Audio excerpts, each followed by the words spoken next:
네, 안녕하십니까. 오늘은 사주 명리학의 역사에 대해서 알아보도록 하겠습니다.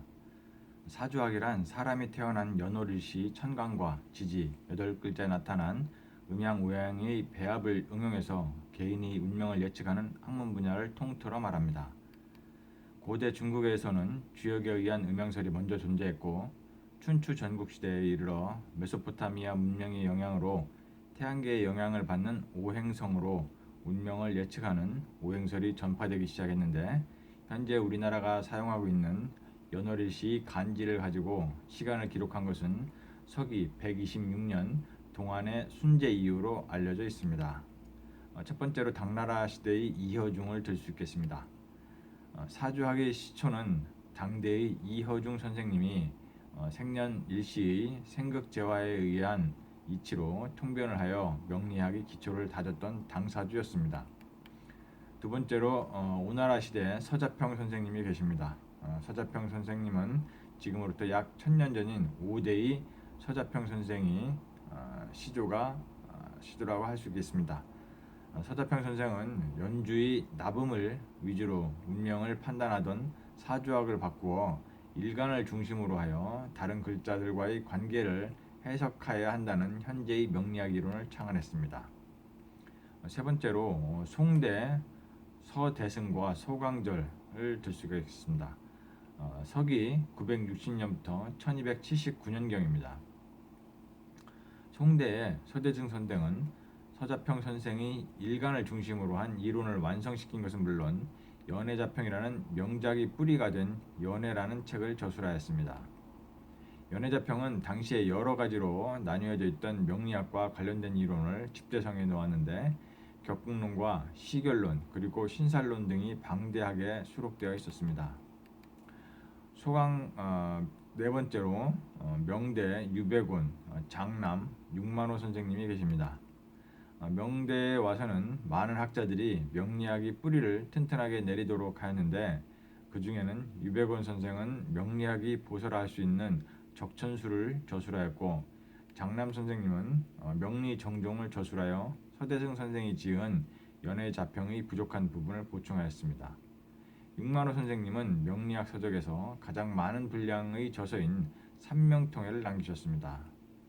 다섯 번째로 청대 진소암 심효점 임철조 선생님을 들 수 있겠습니다.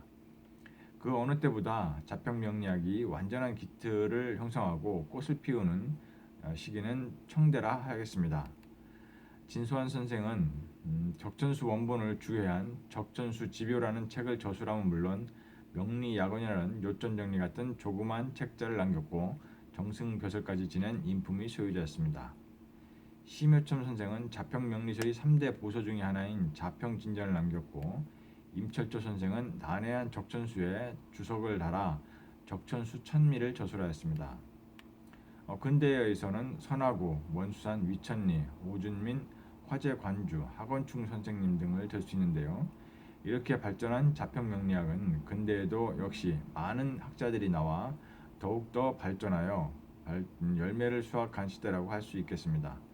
그 중에서도 특히 산하고 선생은 원래 난강망이라는 책에 주석을 달아 궁통보감과 적천수 징의, 적천수 보주, 자평진전 평주 등을 저술하였습니다.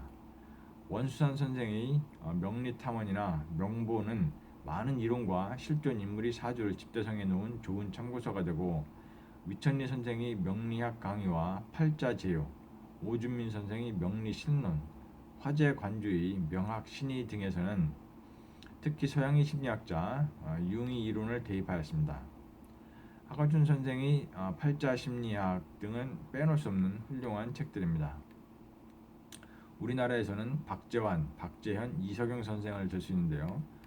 우리나라에서는 아쉽게도 고려시대와 조선시대의 자평명리서는 전해지지 않고 있는데, 다만 조선시대에는 우리에게 익숙한 토정 이재환 선생이 있지만 이분의 연관 영역은 수리학 분야이고 자평명리학은 아닙니다.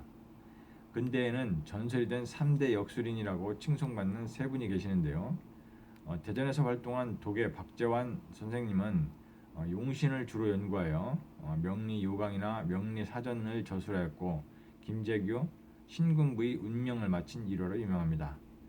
부산 대신동에서는 박병태 선생이 부부의 띠를 귀신같이 알아맞는다고 해서 세인을 놀라게 해서 박도사라는 별칭을 갖게 되었습니다. 물상눈이 대가로서 재산 박재현이라는 필명을 사용하여 생전에 포항제철 박태준 회장, 삼성의 이병철 회장과 인연이 있었습니다. 그러나 저서는 한 권도 전해지지 않고 있습니다. 아쉬운 대로 간명집 형태로 남아있고 7명이 제작인인데 그중 정암 김중사는 유괴 사건을 해결하는 실화를 바탕으로 한 영화 극비 수사에도 등장합니다. 자강 이석영 선생이 신사를 주로 연구하여 펴낸 6권의 사주 첩경은 오직 임상시험을 방대하게 하여 저술하였습니다. 그리고 법조인으로 검사 출신 최영철 선생이 백영관이라는 필명으로 사주 정설을 정리하여 입문서로서는 다소 난해하지만 상당히 정리를 잘했다고 보입니다. 7번째로 현재 우리나라의 사주 명리학의 흐름을 살펴보면 음양오행 천간지지를 논하는 기초는 거의 대동소이합니다. 그러나 격국과 용신부터는 학설이 나뉘고 있습니다. 크게는 격국론과 신강신약을 중심으로 통변하는 입장으로 구별하는데 다시 몇 가지 더 세분할 수가 있겠습니다. 첫째로 격국파가 있습니다. 이는 다시 두 가지로 나뉘는데 심여첨이 자평진전을 중심으로 오로지 전구원령이라는 취지로 격국만을 따지는 입장이 있습니다. 또 한 가지는 선하고 자평진전 평주를 중심으로 월지 중심이 격국에 신강신약의 개념을 첨가하는 입장이 있습니다. 이는 월지 중심이 격국 이론으로 통변하는 것입니다. 두 번째로 유백원의 적천수 이론에 따라 신강신약을 위주로 오행론과 자연법을 중심으로 사주를 해석하는 입장입니다. 이는 사주의 좋은 글자가 용신이라는 것입니다. 주로 업부용신을 위주로 조구용신, 병약용신, 통관용신으로 통변합니다. 세 번째로 난강망의 주석을 다른 선하고의 궁통부감 입장을 취하는 것으로 자연법을 중심으로 사주풀이를 하는 입장입니다. 기타의 입장으로 연월일시 세력을 중심으로 보는 박청화의 왕자 입격이 있고 대만을 중심으로 발달한 맹파이로는 적신, 포신, 빈주를 중심으로 주인과 손님으로 통변을 합니다.